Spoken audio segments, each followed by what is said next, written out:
Welcome back, everybody, to another episode of Success After Trauma, where we really strip off that armor, talk about what we've been through, because no matter where we're at, there's always people that are one chapter behind us, and they need to hear exactly what you have at that chapter. If you're ready to share your story, please reach out so we can change some lives. It's greg@gregpihs.com.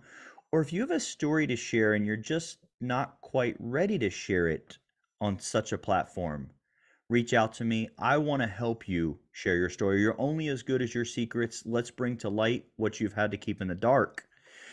Viktor Frankl said that suffering ceases to be suffering the moment it finds meaning. Your story, sometimes we can be afraid to tell our story because of what other people will say, but that fear is holding us back from empowering all the people that are one chapter behind us. So we always bring on a new guest, and today's guest is a friend of mine, JoJo. JoJo's a patriot, a mother, and a huge veteran supporter. JoJo moved to Florida. JoJo was born in Puerto Rico, a natural born citizen in Puerto Rico. We actually had that conversation. A lot of people don't realize that Puerto Rico is America.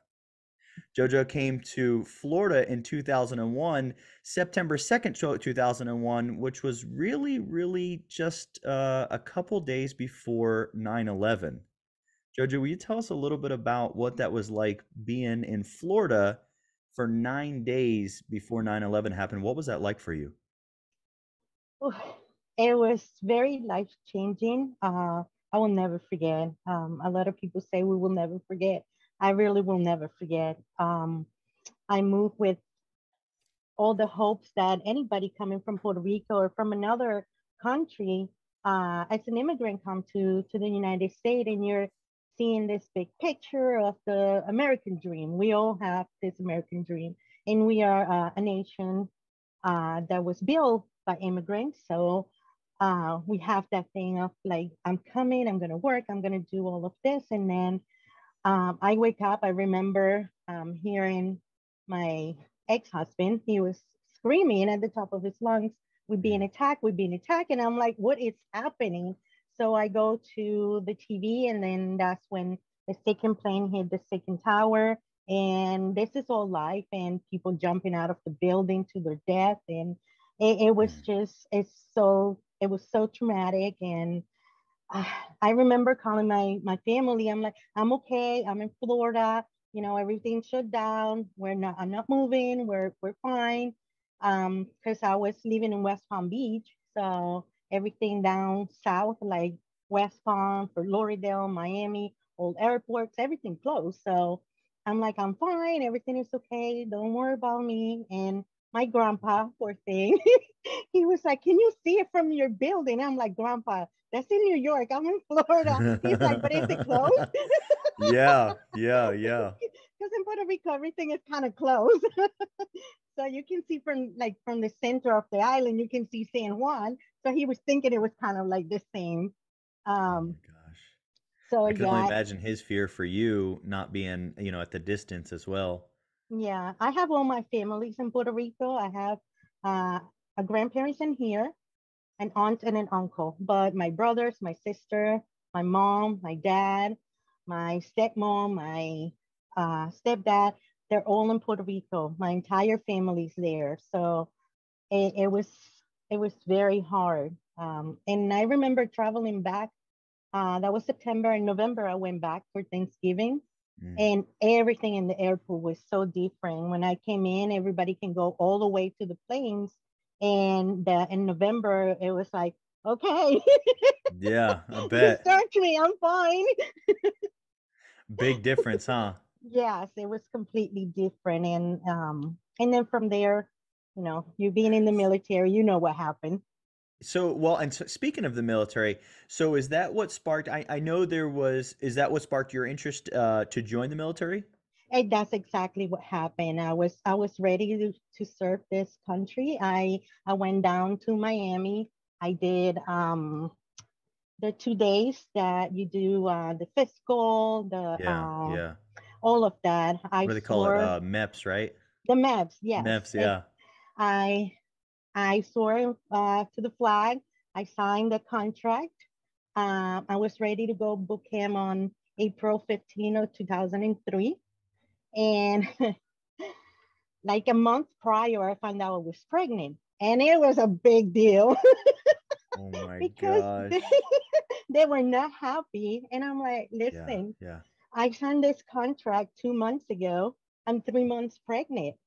I had yeah, no yeah. idea. So when I went through it, they did a pregnancy test, but it didn't pick it up.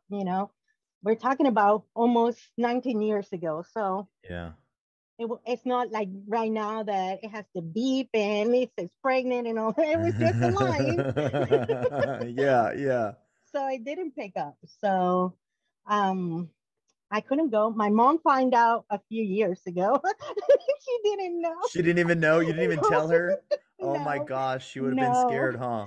Yeah, well, I knew that I didn't want to share with them until I like was ready to leave Yeah. because just 9/11 had happened, everything was going on, and I was like, I want to be there. I want to serve the country.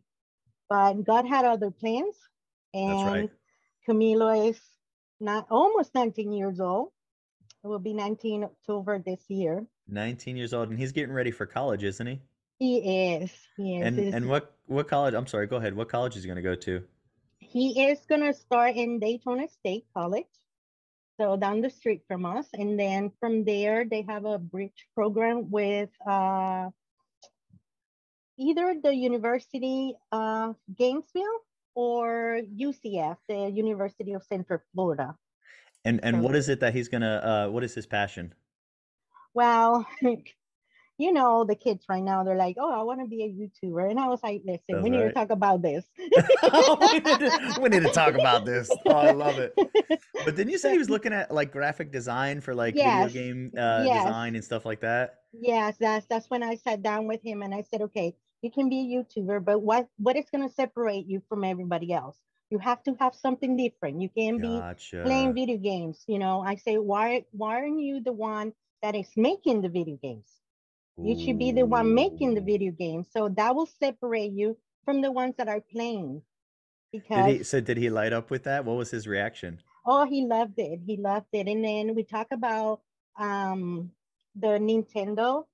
The person that created the Nintendo, he has autism. He's in the autism spectrum. He has Asperger's, and he's the guy that did Nintendo. And he always said that he didn't want people to label him as a disabled person.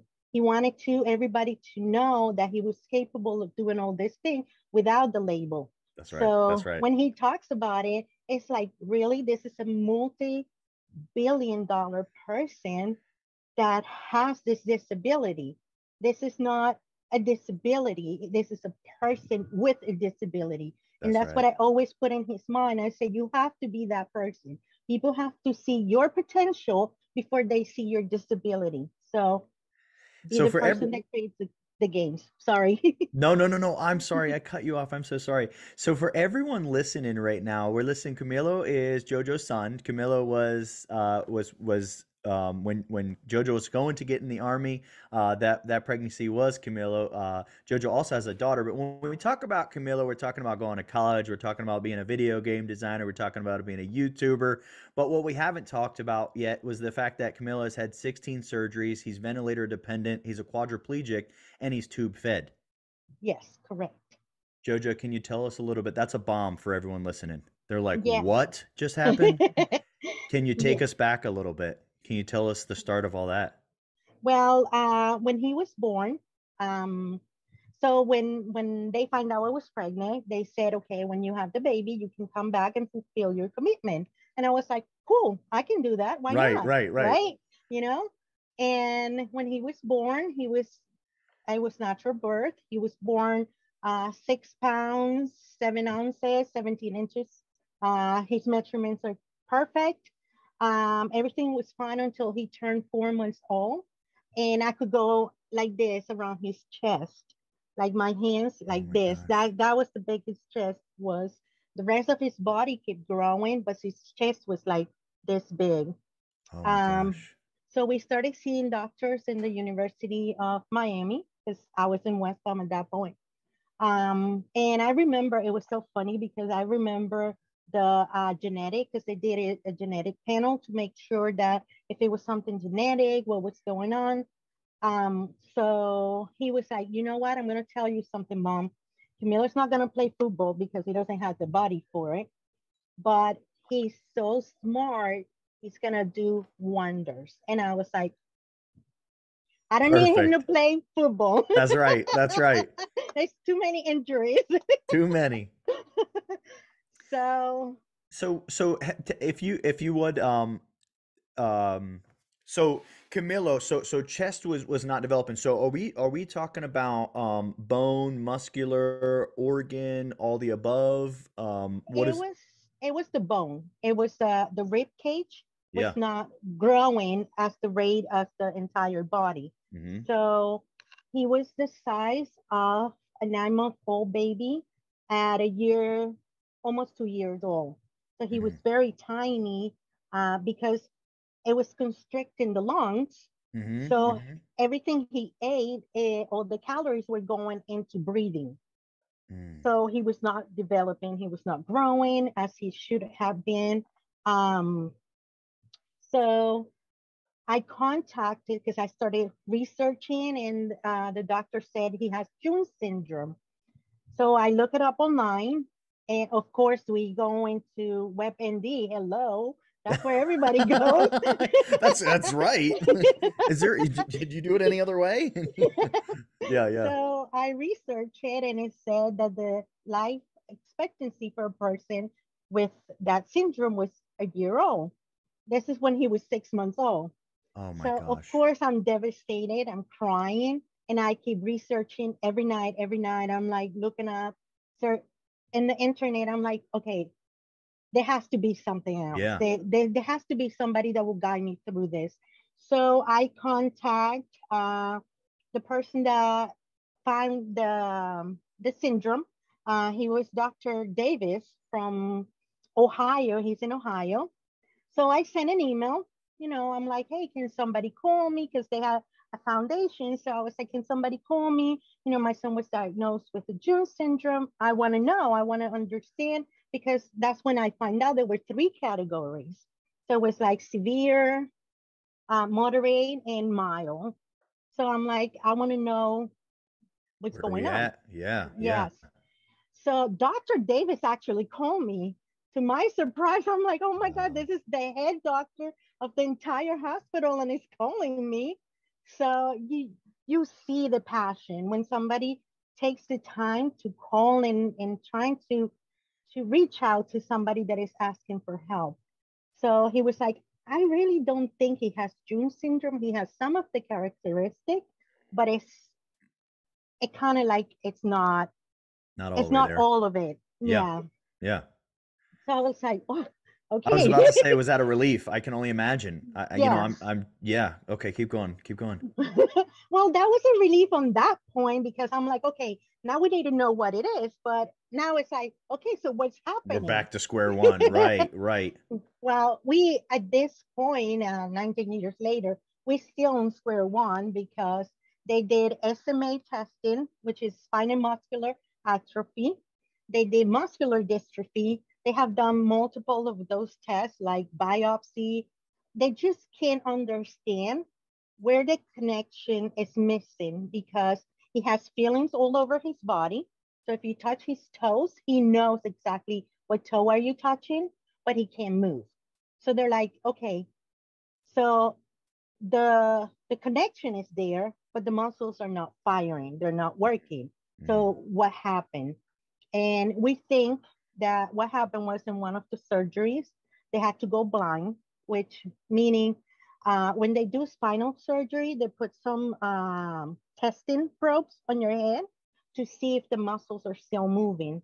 But because he had a reaction to the anesthesia, they couldn't use the propofol for that surgery, so Oh they wow. couldn't use the probes. Yeah, yeah. So, so it, they think there is a neuromuscular situation going on, but because of the surgeries is when he started losing mobility. Um, so now he has become a quadriplegic. He still have a little bit of movement here, Mm-hmm. like this kind of thing, but nothing from pretty much the neck down. Um, but before all of this happened, we moved from West Point to here. I decided to make that move because my husband was being abusive to me, and yeah, I was mentally and it got to the point that it was physical abuse. And my dad raised me well, and nobody's gonna put a hand on me. So he pushed me. I fell with Camila in my hands. Oh, And yeah, and Mama Bear here went downstairs. We live in a two-story house. And I got a knife, and I was like, the next time you push me, you better knock me out because I'm going to kill you. And I was like, no, we're not doing that. yeah, That's yeah. not going to happen. So I moved. I was like, no, I'm not going to lose my freedom. I'm not going to lose my child for a man. It's not going to happen. Good for you. Nobody's worth it that. That's right. So I moved. We got here around October of 2005 to my grandparents' house.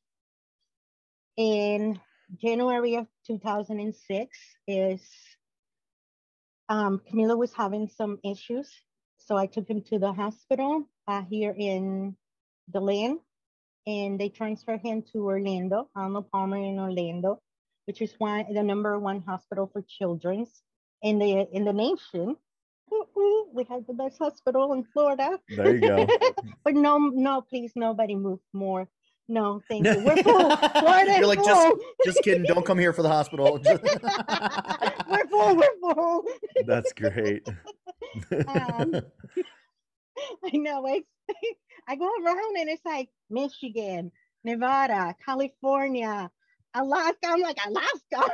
What are you doing here? Oh my gosh, you guys got some Alaska coming out. They're like, we are Oh, done with the cold. yeah. They're like, oh. They're like, we heard you have some of that shiny stuff in the sky. It's everywhere. I'm like, no more.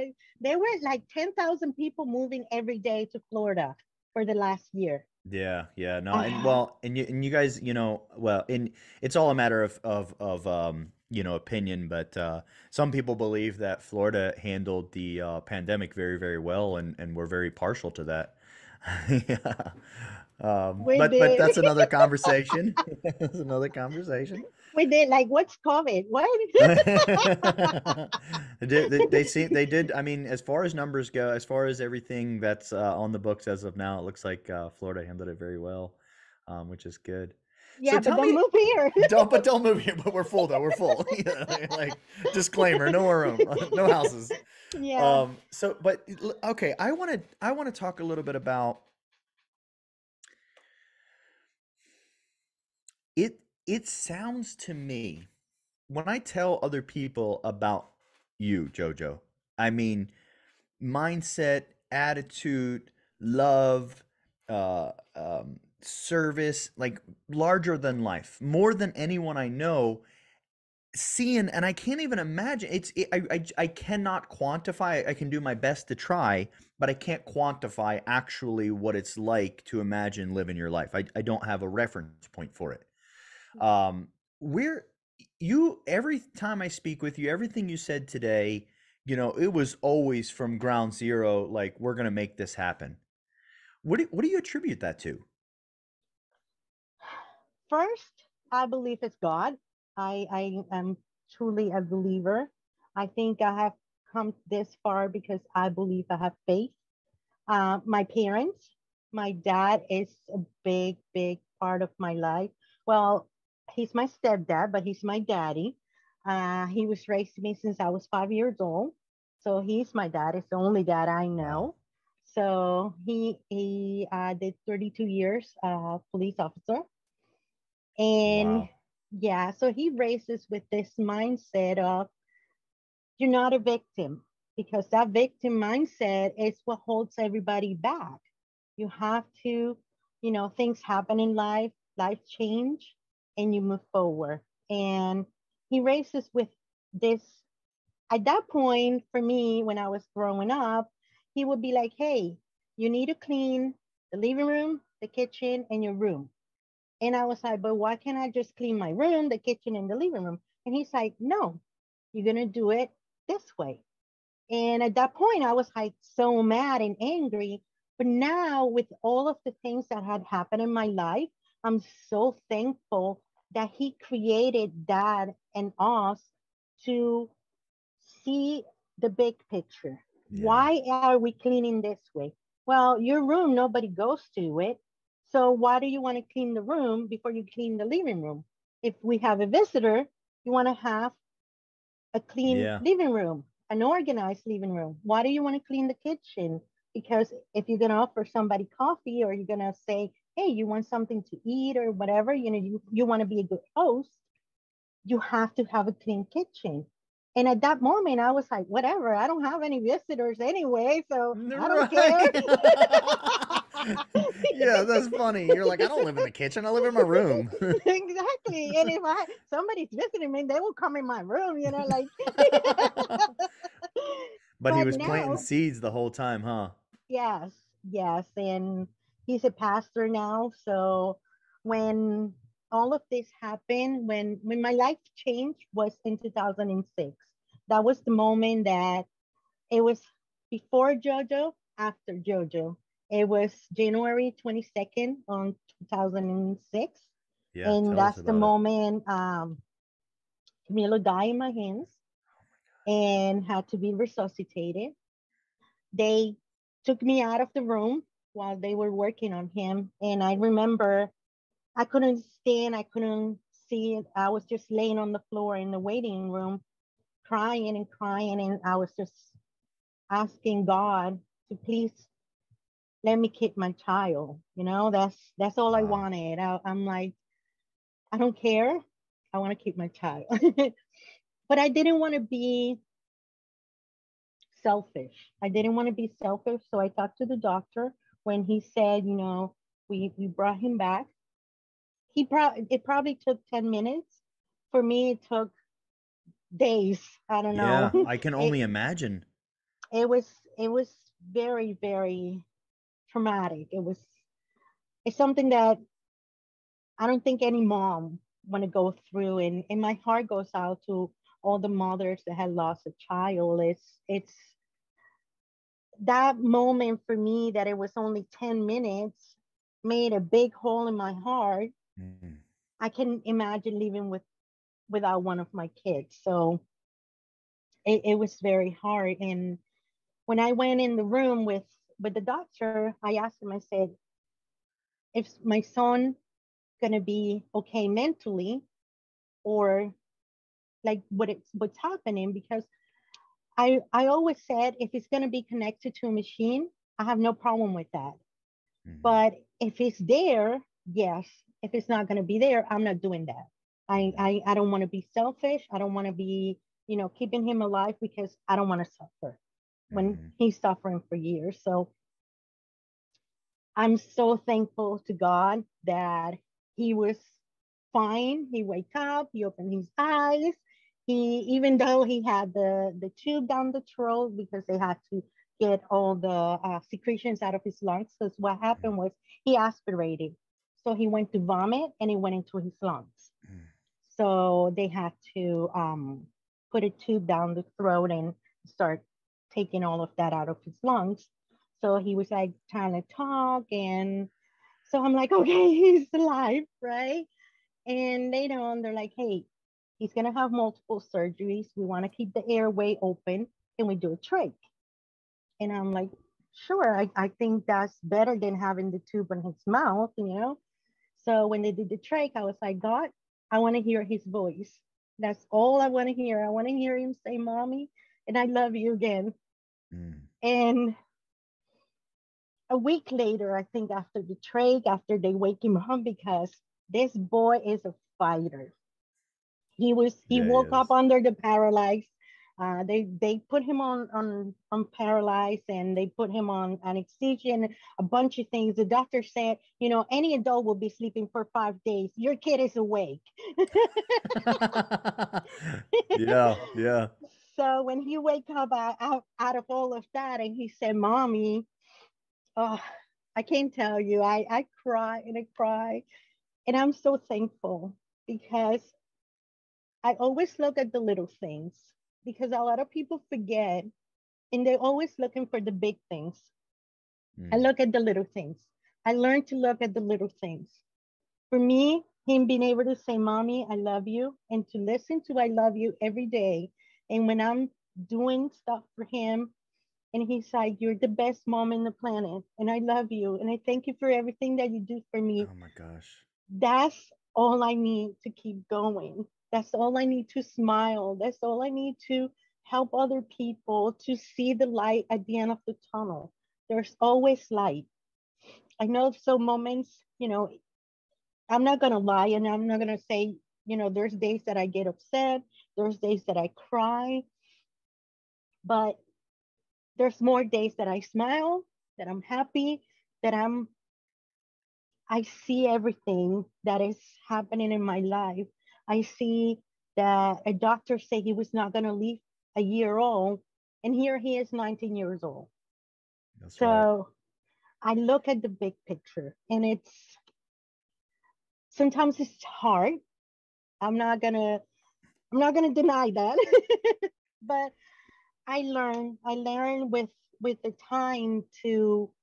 You asked me this question the other day, and I couldn't answer at that moment, and then I'm like, what changed? What was the change in me that had made me realize that I need to look at the little picture and instead of look at the big picture? Because sometimes we go to and we look outside and it's so beautiful, but you miss the dandelion. That's right. So, That's right. I little I love things.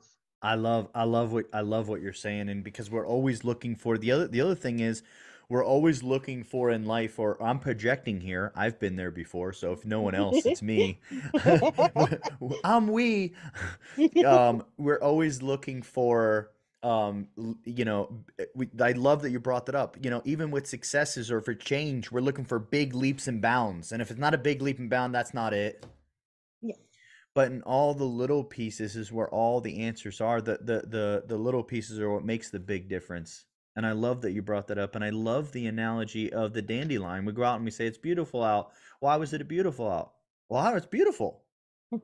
But we don't actually stop to take in all the little pieces. Maybe the air we feel on our face, maybe the sunshine, or maybe the shape of the cloud that we see up there, or maybe even the shape that the bush was trimmed into, and it makes us think of something else. I love that you said that, and obviously it's been huge for you along the journey. Yes. What have what struggles? What are some of the struggles you faced along the way with Camilo in self? I know you said, "Hey, some days sometimes I get angry, some days I get." What would you say? What is one of the biggest things that you've struggled with in the past with Camilo, with self? Yeah. Well, sometimes when I had Lauren, it was very difficult. Lauren was born December um, 2017. 2012.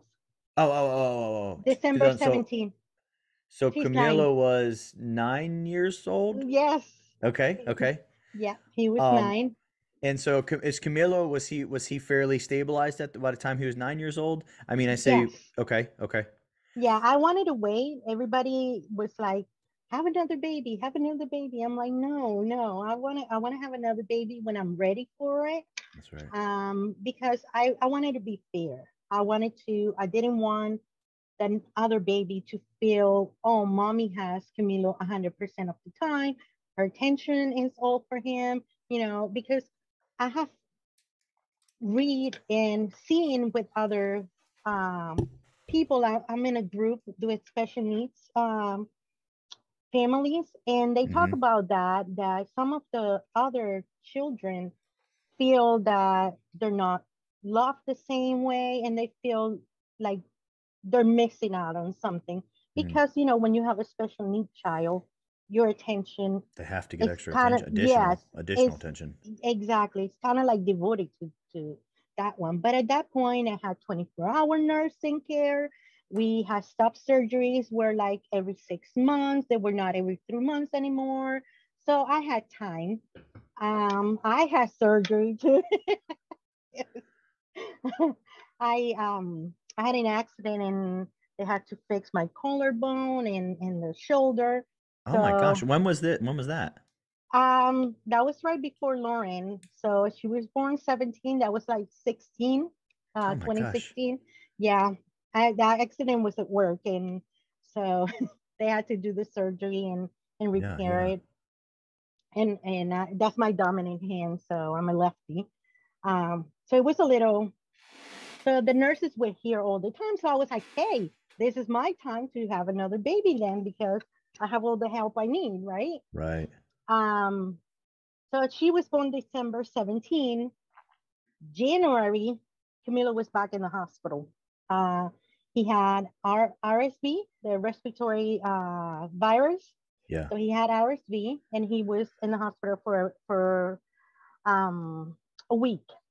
So I was traveling from Orlando to Deltona because the baby was with grandma. I couldn't bring her to the hospital, and I was breastfeeding her. So I was like in the car from Orlando to 30 minutes from Orlando to Deltona to spend time with the little one that was just born. She was like not even a month old when all this happened. And I remember in the car, like crying, like, oh my God, this is not fair. Like I pull out of the side of the road and I started crying. And, Mm, sometimes little things like that, when I can't be with both of them. Those are mhm. the hardest time Okay. because I don't want her to feel that she's left alone. Another thing is when things change, like I understand things change, but it takes me a little bit of get back into the routine. So I'm very routine oriented now, but at the same time, my life is chaos. Perfect. It's like a perfect chaos. Yeah. I love the routine, but when things change, I'm like, whatever, it is what it is. If I can go to this party, I'll go. If I can, I can. Yeah. But sometimes when it's something that I really like, I'm into politics. That's one of the things that I like. So I was invited to a meeting with our governor, Ron DeSantis. And I'm ready. I'm like, yes, we're going. And I'm like getting my hair done and all of that. And then I got a call that the nurse cannot come. So now I have to put everything on hold and I can't go to the meeting. Oh. So those little things are a little frustrated in the moment. But then I'm like, you know what? It is what it is. That kind of takes me to where I want to go with next. I want to spend some time really visiting on, man, like you have a gift. I mean, be it from God, be it from the seeds that your dad has planted, you have a gift. I don't even know if you realize how big your gift is, and it's okay if you do or if you don't. But your ability to just adapt, next, next, next, we got to make it happen. There's a mission we got to get to, find a little piece of good in there. I really want to spend some time, and I've we've had the privilege of connecting one on one. I love your message. I love your mindset. I want to start talking about. I want you to. What do you have to share? Maybe it's with parents that have children that have a disability. Maybe it's with other veterans, because I know we haven't even begun to scratch the surface, huge supporter in the veteran community. But I want to know, what is you've already planted many, you've talked about routines, and for everyone listening out there, if you're in a really, really tough place, remember, the everyone that we bring on this podcast, someone's been through something that you've been through. So if you're in a stuck state, there might be ability and routines. But Jojo, what advice do you give to someone that's just really feeling beat up? What is your take on, really, how does someone get through those hard places? Like when you pulled to the side of the road and you were crying. I can only imagine in that moment, like the world fell apart in that very, very moment. But in 2 moments later, and I don't know exactly in time, but in 2 moments later, you put it all back together. What did you use mentally to put it all back together? Say, hey, I gotta put it back together. What did you use mentally? Well, I think at that moment it's just, and I learned this on the day by day. I I stopped living on as of tomorrow, as on next week, as on next month, because Mm. I don't know where I'm going to be next week or even tomorrow. You don't know where you're going to be tomorrow or where you're going to be next week. I'm start living every minute. Every Ooh, minute in my life counts. wow, Every second counts. wow. So for me, it was like, you know what, Jojo? You had time to spend with your daughter. You went there and you have the time to spend with her. She's a baby. She's not going to understand that you weren't there 24/7, but you were there. You breastfeed her, you put her close to your heart, she felt you. And those minutes, those 30 minutes, that hour that you spend with her, she's it's all she needed at that moment, or all you could give at that moment. So, maybe if you're going through a hard time, maybe you can't give your family 24 hours, but you can give them 10 minutes Right now, you can give them the 10 minutes right now right when it's going now. on. Keep going, Jojo. Keep going. Keep going. You're on to Yeah. something. So I think it's just, when I look at all these things that are happening in the United States, and I stop and I was like, you know what? I have a kid on a ventilator that could die in any moment, Mm, but so is anybody else. mm. So I need to stop being afraid of death and start living my life now, Man, I hope making everybody's it listening. count. Keep going. It's just, it's making count every minute of your life. It tomorrow, you don't know where you're going to be tomorrow. You can make all these plans. People that had all these plans, I'm going to do this, I'm going to go to the beach, I'm going to do this. And this is something that happened just recently to us.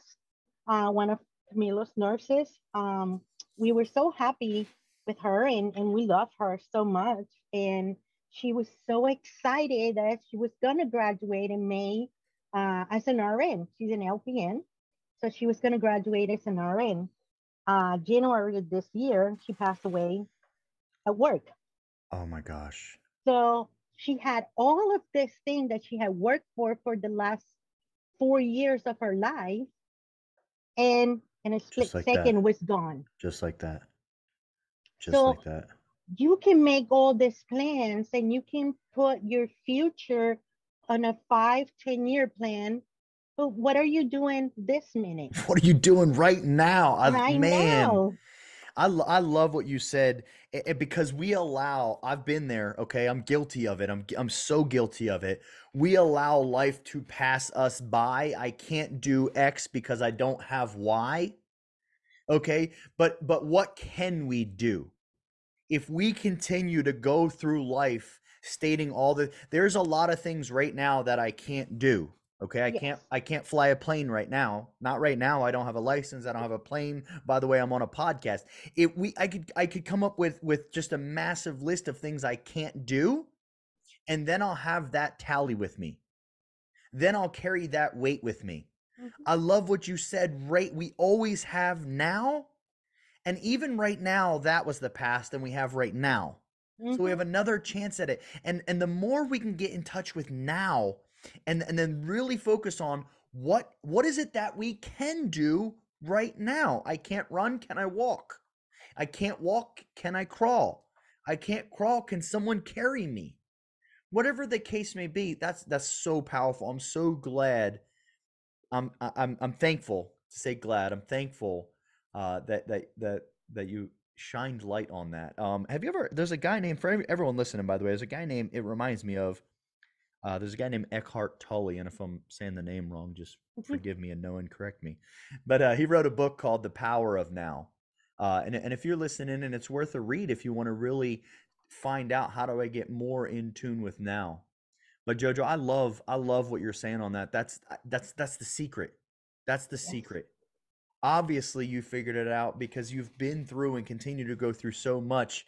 And by the way, I want to remind everyone listening, we started this podcast listening to how JoJo's son is going to college, how JoJo's son is going to be a YouTuber, but not JoJo's not just going to let him be a YouTuber. He's going to be known for something. He's going to become a video game designer. And I really wanted to re-highlight that right now because that's how we opened the podcast, and we all probably had a perception of Camilo when we first heard those things. And then we learned what Camilo and what JoJo has been through for the last 19 years. However, what the Camilo we first heard is the Camilo that exists. Mhm. That's incredible. I'm honored to have you on here and to share your story and your wisdoms because nobody knows. I don't look the person that has the PhD and all the other things and so on and so forths. If they haven't lived it, I didn't say that they don't possess knowledge. They most certainly possess knowledge.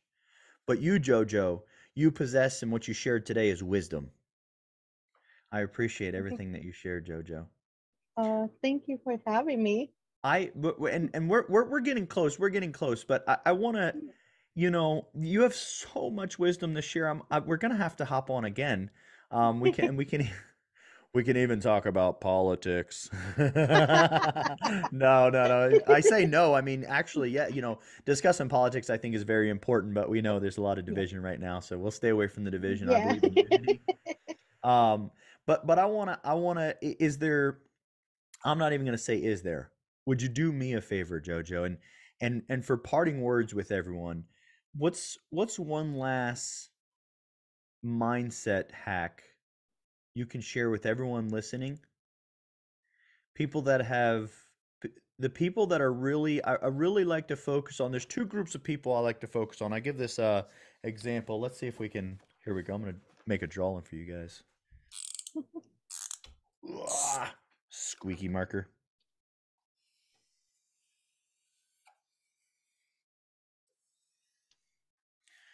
Okay, check me out, artiste. Okay, Oh. so what this is I really so some people are below ground level. Some people just made it to ground level, and some people are on top of the mountain. We all like to celebrate this guy. Mhm. And man, his celebration is worth it. He's climbed this whole mountain. Please keep celebrating him. This guy, this guy had to climb from here to here in the dark with no one cheering for him. I really like to celebrate this guy. A lot of people out there have went through some really, really dark times. Maybe they're still going through them right now. Maybe you are listening right now going through some really dark times and you have fought tooth and nail. And it's been an incredibly long journey. And it's been rough and it's been painful, but you've believed and you've kept going and you've just got to ground level. And you felt like a hero. I've been there in my journey. You're like, whoo, and you look around and no one cares because you're at the starting point for other people. I care. Jojo, what's your words? What's your parting words? What's your final thoughts for those people? Well, I think situations are always going to happen in your life. There's always going to be that moment that you weren't expecting, and something is going to happen. Something is going to change. Um, it's how you react to that situation, how you react to that change. Man, tell There's him. there's Tell him. people that are going to come to your life and they're going to put you down, but how do you react to it? How much value that person has in your life. You have to give value to yourself, to your minute, to Woo. every minute, before you give value to somebody else's work. Because like you said, we celebrate the one in the top. So maybe in your life it's going to be somebody that is in the top that is going to be like, hey, I'm here, almighty, I did it, you need to do it. No, you're going to do it when you feel like you need to do Ooh, it. tell You're him. going to walk your path as you want it to walk. You're going to react to your situations. You're going to cry, because we all have to keep our mind, our bodies, and our spirit in line. So if you need to cry, cry, Ooh, let it out. be with your emotions. If you need to be mad, Be but don't mad. stay mad. Don't stay angry. As a person that is a CNA, I learned Yeah, that tell them. anger brings heart attacks, strokes, weak immune system, worse anxiety, depression, lung problems. It was shortening your life, migraines, and GI issues. So don't stay in that anger. Don't stay there, but go through it. It's okay. It's okay to be angry. I have those moments when it's like, oh, like, oh my God, why? But then I'm like, you know what? Whatever. If it happens, happens. Be in that minute. Just thank God. Maybe you're late for work and you're like, oh my God, you don't know. Maybe there was something that stopped you from being there at that moment. You were angry, you were late, let it go. Drink your coffee and say good morning to everybody because you have a life. I want to share this story with you really quick on that. Please take your time, please. My first um veteran that I took care of as a CNA, he was a World War II veteran and he had dementia. So, like you said in this podcast, it's all about we all have a story. We all have a story to tell. So I sat with him many nights and he would tell me the same story every night, every night, every night. And this story was he never was late. He was pilot. So he was never late. He was on the work. He was never late, never. That day he was late and he was furious and he was mad. He was angry because his friend has taken his plane, the one that he flew many, many times. That day, that plane had a motor issue. The guy that took his plane died. Oh my gosh. So that second of him being late saved his life. He came back home to his wife and his 4 kids, and they had him until he was 95 years old. So Oh, something, look at the good thing of everything. Maybe there was a car accident and you were stopped because of that. Maybe you didn't have to be in the plane. How many people on were going on the planes on 9/11 and they didn't make it? They were late and mm, now they're here. You know, everything happens for a reason. Find that reason and don't stay mad. that's right. That's right. Jojo, I really, really appreciate. I'm gonna have to have you on again in the future. You have so much wisdoms to share, and not just through, very, very educated woman, but through life experiences. You have applied these in lives. You have experienced the opportunities that allowed you to put these methodologies into play and see what the result was going to be. You guys are hearing it from someone that has actually, this is real life experience.